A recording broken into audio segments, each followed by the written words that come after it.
Barcelona, I gotta say this, and I don't even say this jokingly at all. I came up in the New York scene in comedy. New York comics are great. The Barcelona comics can run with the New York comics. They're just as good, if not better. I'm so excited to be here in Barcelona. All these guys are absolutely fantastic. Please welcome your first comic to the stage, Andy Casper!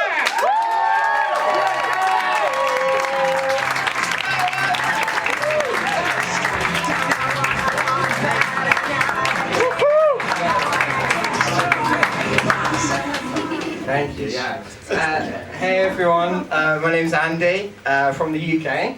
I've been living here for 6 years, and my favourite thing about Barcelona is the pan con tomate. I don't know how it's so good. How is it? It's bread and tomato, just rub it together. Like, it makes the bread better, it makes the tomato better. It's like, how is it that, like, for me, pan con tomate is more than just a delicious snack. It's just a whole new way of seeing reality. Yeah, I spent my whole life surrounded by bread and tomatoes, and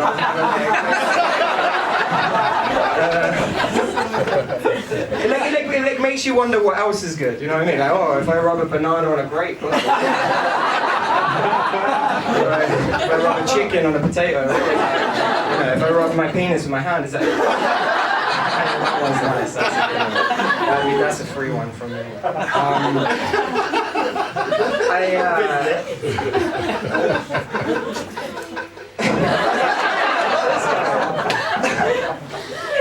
You touched your penis.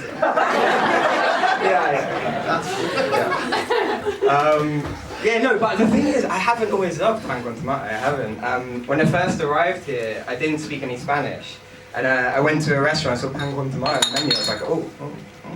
I dropped a bottle. Yeah, like I saw it on the menu. I was like, oh, that sounds exotic. I ordered it, right? And I don't know if this happened to you, but the waiter just brought out a slice of bread and a tomato. This is a restaurant. It's not like a supermarket. Like,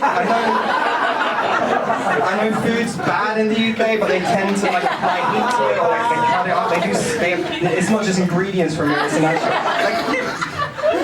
I had to like look it up on my phone. I was like, what does pan mean? What does con mean? What does tomate mean? Bread with tomatoes. Okay, fair enough. Yeah, that is what I've ordered. That's what. But it's exactly what I've ordered.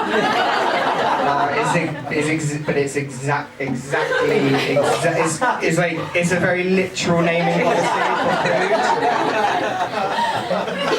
It made me incredibly nervous to order the crema catalana.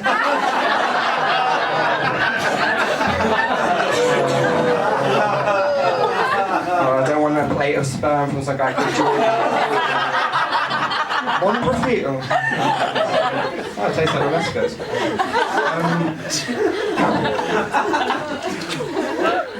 He loves me.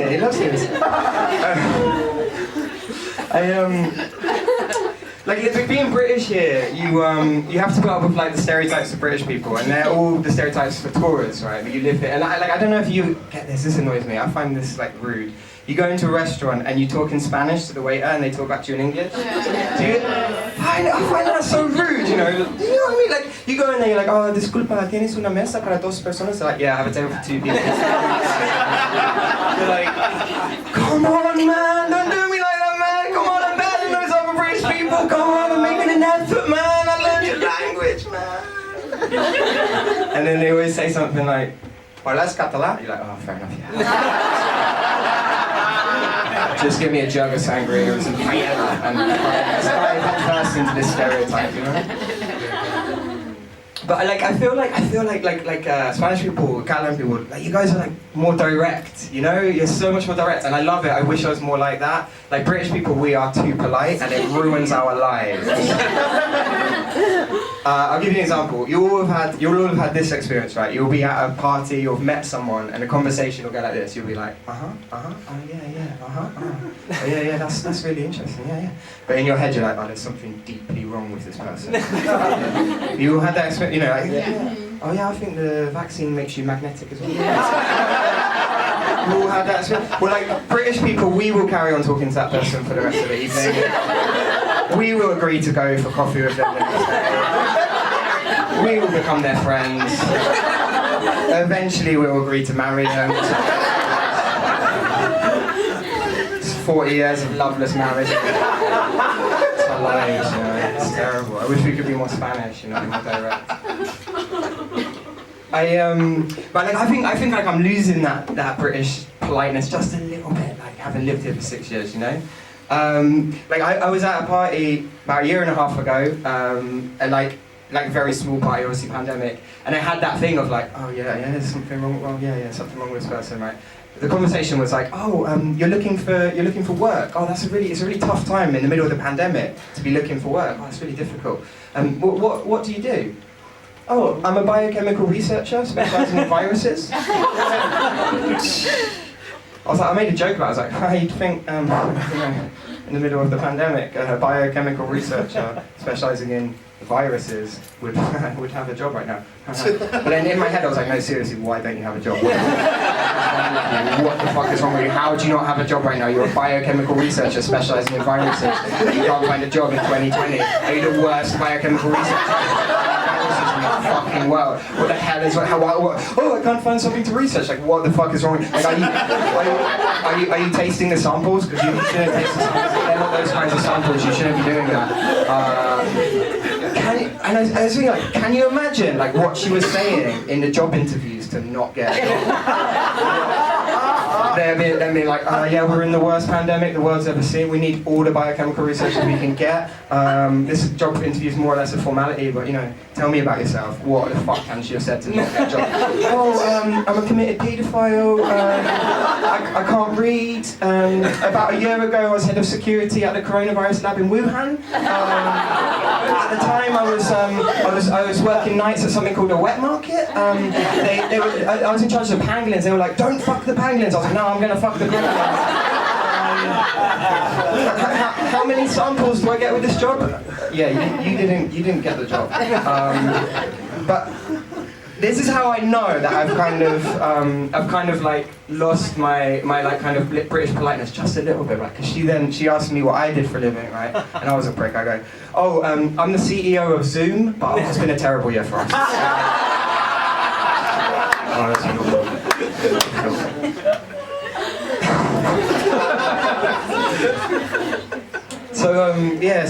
I recently moved in with my girlfriend. Thank you. Yeah. She's from Belgium. It's cool. Like I love being British, right, and having a Belgian girlfriend because like every time we have sex, it reminds me of World War I. Thousands of young English lads going off into Belgian territory to die prematurely.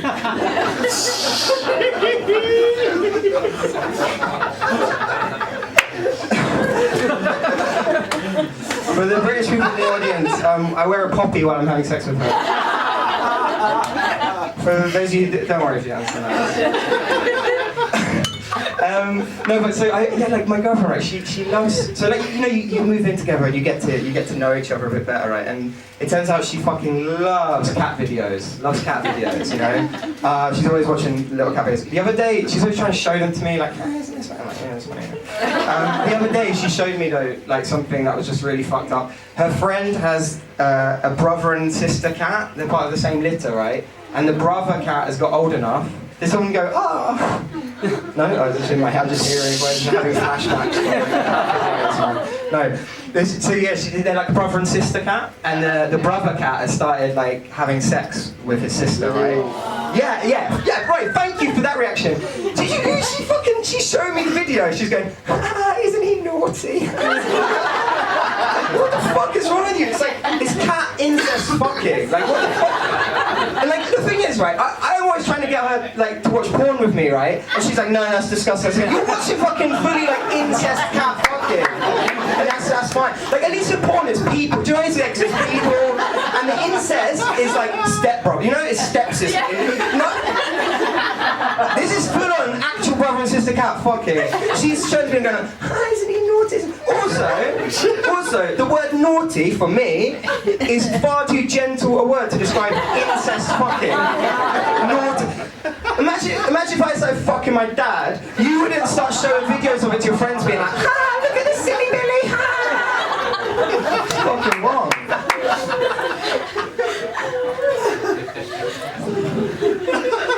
But I love this woman. I love this woman, really. I love her, man. I love her.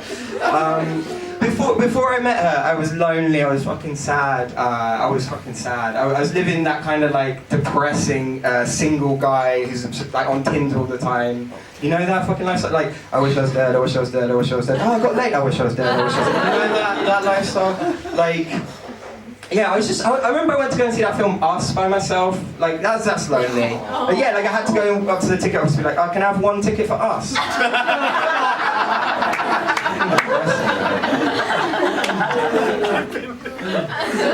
And I tried to escape. I hold my hands up. I tried to escape from the emptiness through fucking strangers, right?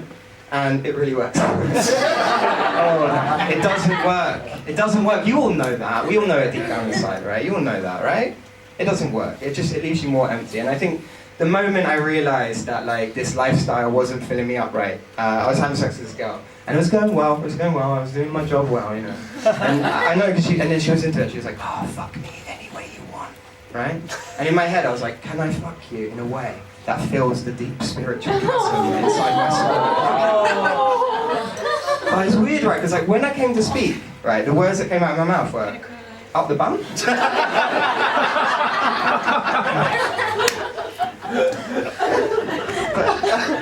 It's fucking weird because like she didn't want to do it up the bum, right? I didn't want to do it up the bum. I didn't want to do it up the bum. The only reason I suggested up the bum is she said, "Fuck me any way you want." I'm like, how many ways are there? There's 2 ways. We've done one of them. You're basically asking me to suggest that. I don't know what the fuck did she want me to suggest? Like armpit? I don't know what she.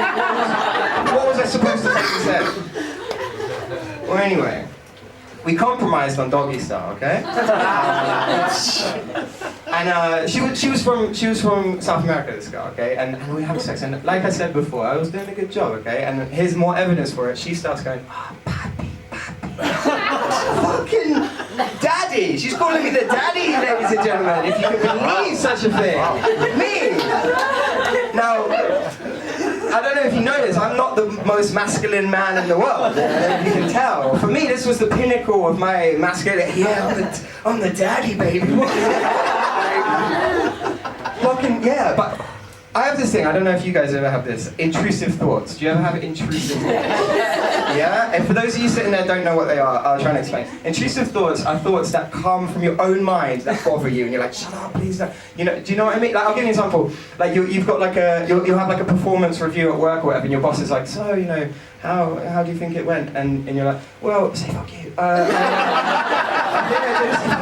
I think I've been doing it. Tell him you enjoyed fucking his wife and the performance was amazing. I think I did well with the computer. You know, that intrusive thoughts, right? We know. Yeah. Right. So there I am. I'm having sex with this girl, and she's going, "Ah, papi, papi." I'm like, "Hell yeah, I'm the daddy." For about 2 seconds before the intrusive thought pops up, and it's like she's going, "Papi." The intrusive thought is like, "Oh, Popeye." She's olive oil from Popeye, and you need to pretend that you're Popeye. I'm like, "Can you shut up? You ruined the performance review. Can you just let me enjoy this, please?" But I can't. You know, and she's like, "Oh, papi, papi." The voice is like, "Oh, Popeye." Every time she's papi, converts into, "Oh, Popeye, papi, Popeye, Popeye." Shut up. Popeye, papi, Popeye. Eventually, it just builds. I can't take it anymore. It's like, "Oh, papi, Popeye, Popeye, Popeye, Popeye." Oh, fine, fuck it. I'm Popeye. Oh, you like that? Oh, I'm giving it to you. Oh, that's me with it.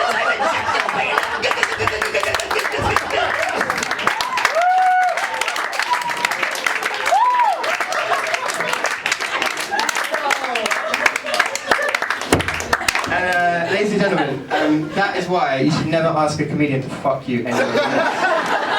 Please welcome back to the stage, Mr. Old.